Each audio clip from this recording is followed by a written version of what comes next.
warahmatullahi wabarakatuh. Halo semuanya, perkenalkan saya Aryan Merliani. Di sini saya akan menjelaskan secara ringkas materi tentang Islam dan politik Melayu. Jalur masuknya Islam ke kawasan Melayu. Yang pertama, teori kedatangan Islam. Terdapat beberapa teori mengenai kedatangan Islam ke kawasan Melayu, di antaranya teori Gujarat, Arab, dan Persia. Masing-masing teori terdapat bukti dan argumen yang mendukungnya. Teori yang pertama yaitu teori Gujarat. Pada teori ini, Islam masuk melalui perdagangan dari Gujarat. Kemudian yang kedua, teori Arab. Islam dibawa langsung oleh pedagang dari Arab. Dan yang terakhir, yang ketiga, teori Persia.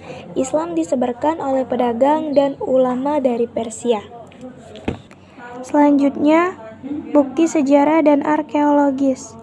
Makam Malik Ibrahim di Gresik yang wafat pada tahun 1419 adalah salah satu bukti arkeologis yang menunjukkan keberadaan komunitas Muslim awal di Jawa. Peran pedagang Muslim dan ulama sangat penting dalam menyebarkan Islam. Mereka tidak hanya berdagang tetapi juga menyebarkan Islam kepada masyarakat setempat. Slide selanjutnya itu pusat-pusat awal penyebaran Islam. Yang pertama, kerajaan-kerajaan awal. Beberapa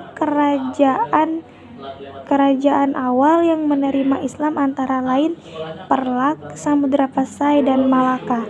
Kerajaan-kerajaan ini menjadi pusat penyebaran Islam di wilayahnya masing-masing. Kemudian, kesultanan sebagai pusat kebudayaan.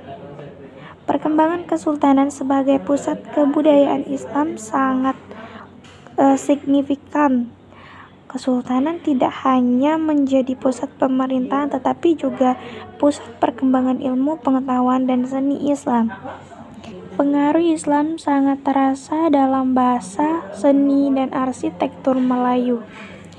Banyak kosakata bahasa Melayu yang berasal dari bahasa Arab dan seni serta arsitektur Melayu, yang juga dipengaruhi oleh gaya Islam. Masjid Agung Demak adalah salah satu contoh arsitektur Islam awal di Jawa. Kemudian slide selanjutnya, pengaruh Islam pada sistem pemerintahan. Yang pertama, transformasi pemerintahan. Sistem pemerintahan kerajaan mengalami transformasi menjadi kesultanan. Hal ini mengalami perubahan signifikan dalam struktur kekuasaan dan legitimasi pemerintahan. Yang kedua, gelar sultan. Penggunaan gelar sultan sebagai penguasa tertinggi menggantikan gelar-gelar sebelumnya. Gelar sultan memiliki konotasi yang kuat dan memberikan legitimasi religius bagi penguasa. Kemudian yang ketiga, integrasi hukum Islam. Hukum Islam diintegrasikan dalam sistem kerajaan yang mencerminkan pengaruh Islam dalam bidang dan keadilan. Undang-Undang Malaka adalah salah satu contoh kodifikasi hukum Islam yang diterapkan di Kesultanan Melayu. Slide selanjutnya, konsep kedaulatan dan kekuasaan. Yang pertama, pengaruh konsep daulat. Konsep daulat sangat mempengaruhi legitimasi kekuasaan sultan. Daulat dianggap sebagai anugerah dari Tuhan yang memberikan legitimasi kepada penguasa. Yang kedua, sultan sebagai khalifatullah. Sultan dianggap sebagai khalifatullah al-ard atau wakil Tuhan di bumi. Yang ini memberikan dimensi religius pada kekuasaan sultan dan menuntutnya untuk menjalankan pemerintahan sesuai ajaran Islam. Kemudian yang terakhir, peran ulama. Ulama memiliki peran penting sebagai penasihat. Mereka memberikan nasihat kepada sultan mengenai agama dan pemerintahan. Jabatan mufti sangat penting dalam sistem pemerintahan. Baik, materi selanjutnya yang akan dijelaskan oleh Saudari Arsaila Rindang Soleha. Birokrasi kesultanan. Yang satu itu ada kesultan, 2 bendahara, 3 temenggung, 4 laksamana, 5 dewan menteri. Sistem administrasi kesultanan diadaptasi berdasarkan model Islam. Jabatan seperti bendahara atau menteri keuangan, temenggung, menteri pertahanan, dan laksamana, panglima angkatan laut. Dibentuk untuk menjalankan roda pemerintahan. Dewan menteri berperan penting dalam pengambilan keputusan. Kesultanan Aceh adalah salah satu contoh kesultanan yang memiliki birokrasi yang terstruktur dengan baik. Struktur birokrasi ini memungkinkan pemerintahan berjalan efektif dan efisien. Islam dan adat Melayu. 1. Adat. 2. Syarat. 3. Kitabullah. Terdapat harmonisasi antara hukum Islam dan adat Melayu. Konsep adat bersendi syarat bersendi kitabullah, atau adat berlandaskan syariat, syariat berlandaskan kitab Allah, menjadi panduan dalam kehidupan masyarakat Melayu. Nilai Islam diterapkan dalam upacara adat.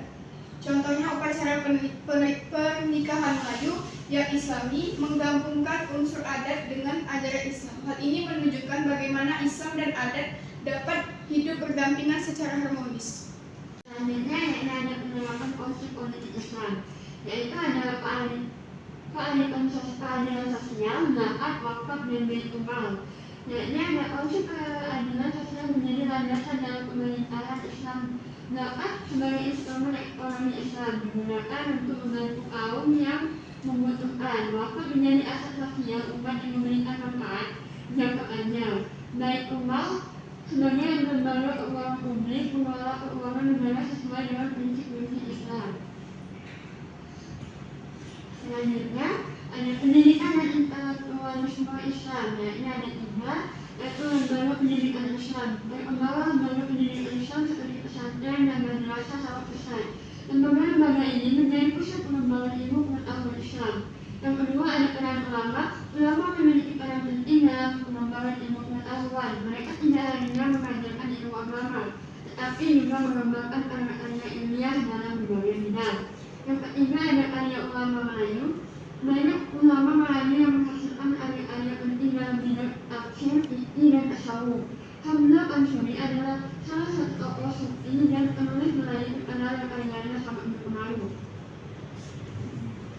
Kesimpulannya, Islam merupakan elemen penting dalam identitas Melayu. Pengaruh Islam sangat terasa dalam sistem politik, hukum, dan budaya masyarakat Melayu. Kajian tentang Islam dan politik Melayu sangat relevan dalam konteks modern untuk memahami dinamika sosial dan politik di kawasan Melayu. Dengan memahami sejarah dan perkembangan Islam di kawasan Melayu, kita dapat menghargai kekayaan budaya dan peradaban yang telah terbentuk. Semoga presentasi ini memberikan wawasan yang bermanfaat bagi kita semua dan mendorong kita untuk terus mempelajari dan melestarikan warisan budaya Melayu yang Islam.